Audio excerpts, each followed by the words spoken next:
Hey everyone, this is Chappie over here at Intense, and for today's video we're going to be unboxing and assembling our Intense 951 gravel. Let's get started.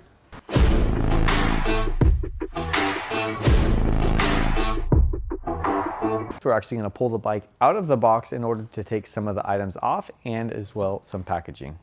Take our front wheel, we'll set that aside. Then next we're going to cut the seat post from the back of the tire here. Again, just cut the zip ties. We'll set the seat post aside as well. And now we're going to get our bike box back in, and then we're going to use that to basically help hold the bike while we install our handlebars. All right, so now at the bottom of our box, don't forget our Intense toolkit. This is included with every bike. So we'll set this aside. Then we're going to take our bike, and what we're going to do is set the back half of the bike in the box and the front half hanging over the box. From this point, we'll go ahead and remove the packaging from the stem from the front of the bike, as well as from the handlebars. But we're going to leave the packaging on the forks in order to protect them throughout the process here. So with the packaging removed from the stem and the handlebars, we're going to go ahead and turn our stem around so it's facing the appropriate direction. So we're going to loosen these two 5mm pinch bolts here.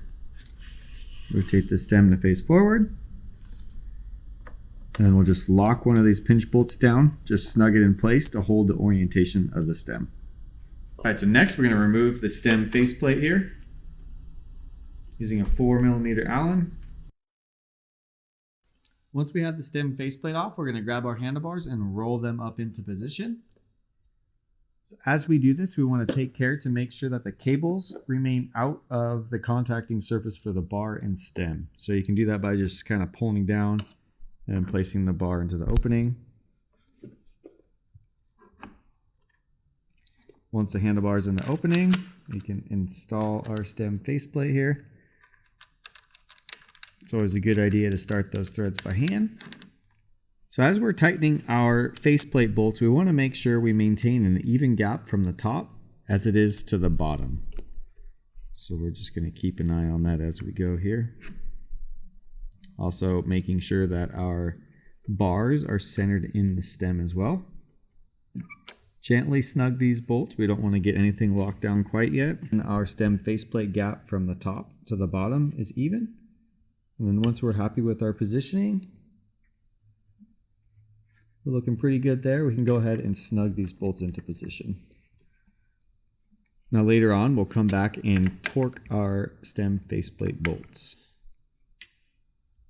So the next thing we're going to do before we pull the bike out of the box completely and remove packaging is we're going to install our seat.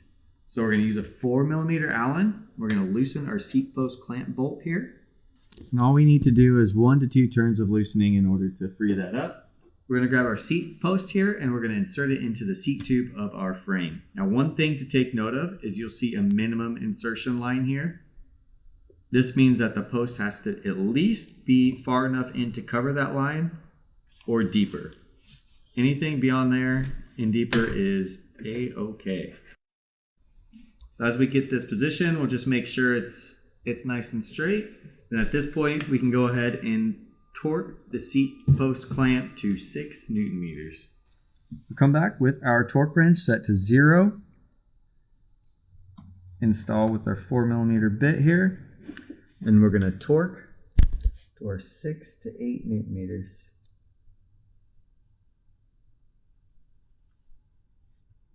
All right, so next step is we're going to pull the bike out of the box and flip it upside down on the seat and the handlebars. So the next step of the process here is we're going to remove our rear axle protector by just simply sliding it off, and then also the remaining packaging. All right, so next step here is we're going to remove our front axle using a 6mm Allen. And then we're going to remove the pad spacer from the front brake caliper. All right, so next step is we're going to prep our front wheel to be installed onto the bike. So first step here is we're going to pull our rotor guard off. As you can see by the caution label here, is to make sure that all of the hardware from the hub remains on the hub and not on your protection. We'll flip it back over onto the non-disc side. Now with our hub adapter off, we're going to use our axle inserted into the backside, and we're going to push with our palm to pop our adapter off. Once that's done, pull this back off. We're going to place our hub adapter back into the front hub and just place it in as so. Once it is flush with the hub body, we know we are inserted properly. All right, so with our front wheel prep, let's go ahead and install it onto the bike. All right, so we're going to bring our front wheel into the fork, and we're going to line our brake rotor up with our brake caliper. Once that's lined up, we're going to go ahead and drop the wheel into the dropouts of our fork. Once that's inserted, we're going to make sure that it's bottomed out. We're going to take our 6mm Allen here. With some inward pressure, we're going to begin to turn the axle in. Once the axle is snugged into place, we're going to come back with our 6mm hex on our torque wrench and torque to 10 Newton meters.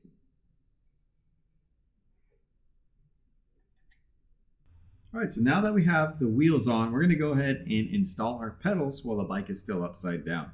So let's take a look at the pedals and talk about a couple key things. On the pedal spindle, there will be two flat sides. And you'll notice one side says CRL and CRR. So the CRL is intended for the left pedal and the CRR is intended for the right pedal. Then additionally, you'll see there's a little bit of grease on the pedal threads. It's always a good practice to do that to aid in removal later. We're going to take our left pedal here, and this is going to go on the non-drive side. So we'll go ahead and start those threads by hand. We're going to take our 6mm Allen from the back side here. We're going to get it threaded in, and we're going to tighten and torque to 47 to 54 Newton meters. Now we're going to move to the right or drive side crank arm. Grab our pedal, start those threads by hand. And from the back side, we're going to take our 6mm Allen,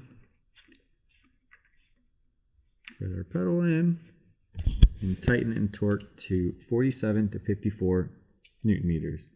Additionally, you'll notice those flat sides will actually engage a box wrench or a plate wrench of 15mm. All right, so before we flip the bike over onto its wheels, let's take this opportunity to just make sure the gears are adjusted properly. Go ahead and shift through an array.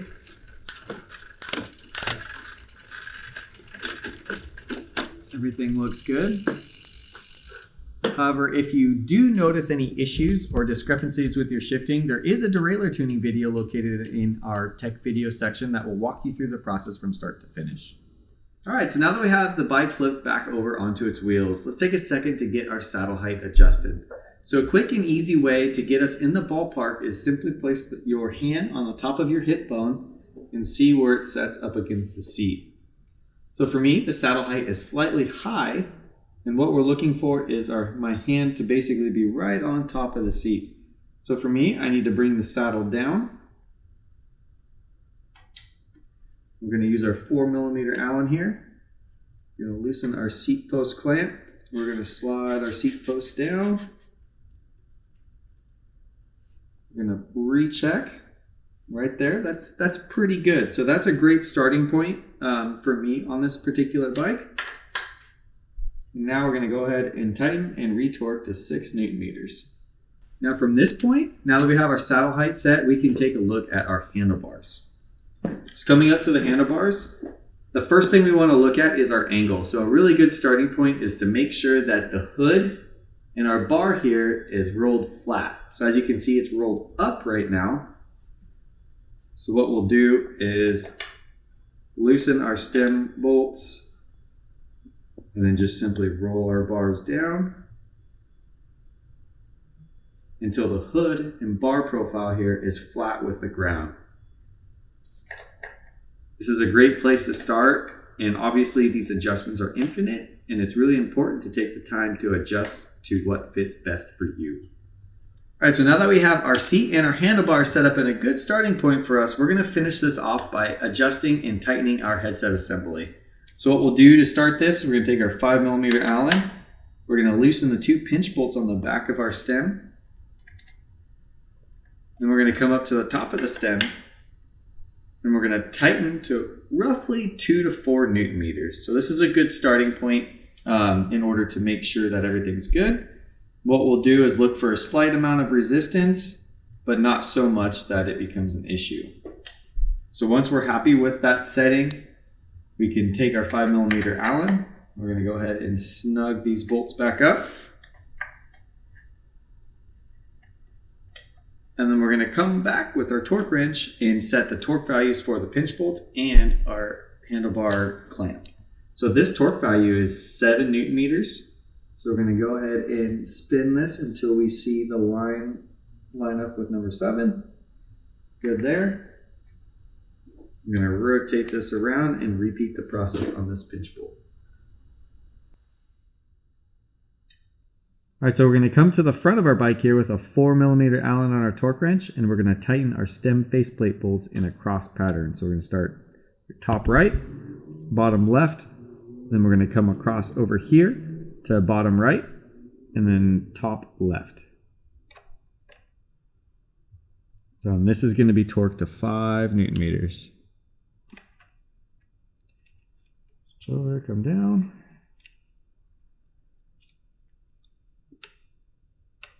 5 Newton meters. Go bottom right.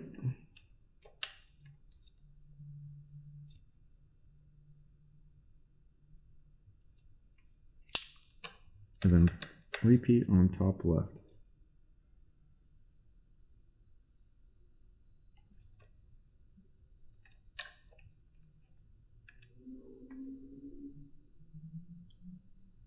Perfect.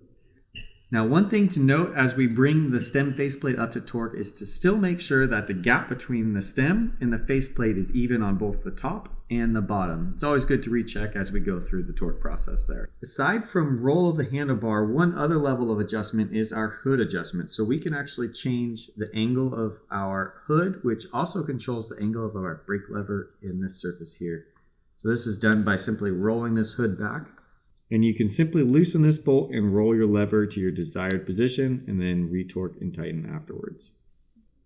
Once you're done, pull that hood back over, make sure everything's positioned properly, and you'll be good to go. Now to finalize the setup of your bike, we want to dial in our tire pressure. So a good place to start is anywhere from 30 to 60 PSI. Again, this will be dependent based on rider weight and types of conditions you're riding in. Now the last thing we're going to do before we hit the road is install our headlight and our tail light as well as our water bottle cages. So now with our headlight in hand, let's install it onto the bar. So it just has a simple rubber strap that loops over. So we're going to run this over the bar, making sure that it's not over any cables. We're going to set it on top of the bar. We're just going to pull the strap around until it hooks onto the headlight. Once it's hooked, it'll hold tight and you can position it to your desired location. All right, next we're going to install our tail light. So this same strap configuration, you're going to line it up over the seat post as high as possible without intruding into your seat, or if you were to have a saddlebag, keep it under that. I'm going to loop that strap around and just hook it into position. All right, lastly, we're going to install our water bottle cages.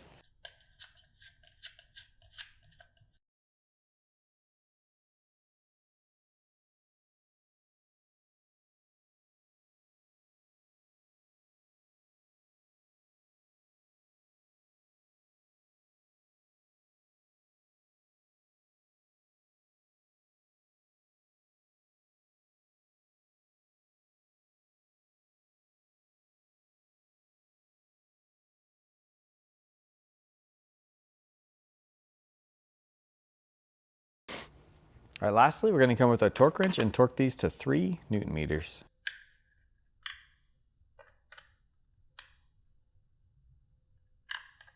All right, so there you have it. We have successfully completed the assembly of our Intense 951 gravel. If you have any questions or need any assistance along the way, don't hesitate to reach out. Our customer service team will be more than happy to help in any way. Thanks so much for choosing Intense.